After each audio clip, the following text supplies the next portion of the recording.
Hello guys, ngayon magluluto ako ng tsambahan. Meron akong kalabasa, tapos merong corn, sibuyas, bawang, at saka ito yung gagamitin kong gata para meron akong baon ngayong Sunday sa aking day off. Ayan, talagyan ko siya ng karne. Hindi ko alam kung ano magiging lasa nito, pero I imagine na masarap, basta gata.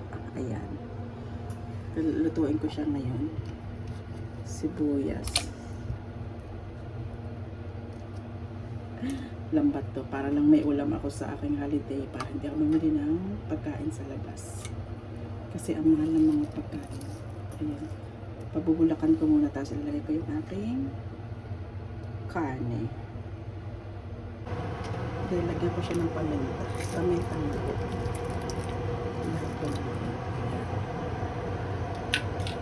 Lagyan ko siya ng chicken powder.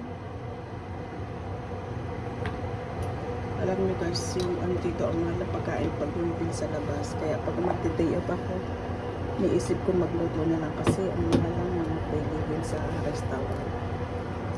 $50 kulang pa sa isang kainan.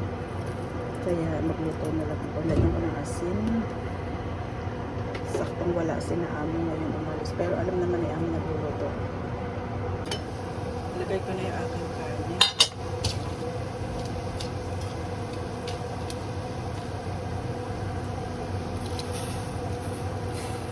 Hindi ko alam kung anong lutong pachang ito. Basta ang iniisip ko may ulam ako mamaya sa ating lugar kasi din akong pagka-restaurant. Diskarte lang.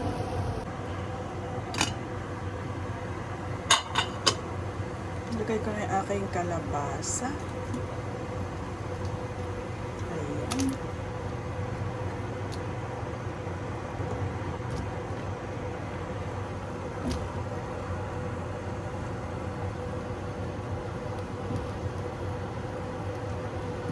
Saka yung corn, ilagay ko na din.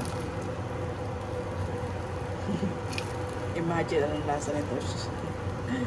Basta sama-sama siya. Tapos mayroon akong tuyo na pinirito. Ay di ba masarap yan, basta ginataan.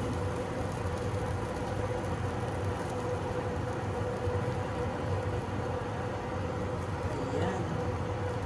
Wait ko na lumambot sila together. Ayan. Done na guys. Yung akin niluto tapos na. Ayan, nalambot na sila lahat. Together. Lasa siyang mais. Pero napadami yung sabaw ng gata. Dapat pala hindi ko nilagyan ng tubig para hindi siya tumamit. Yan, thank you guys for watching. Bye bye.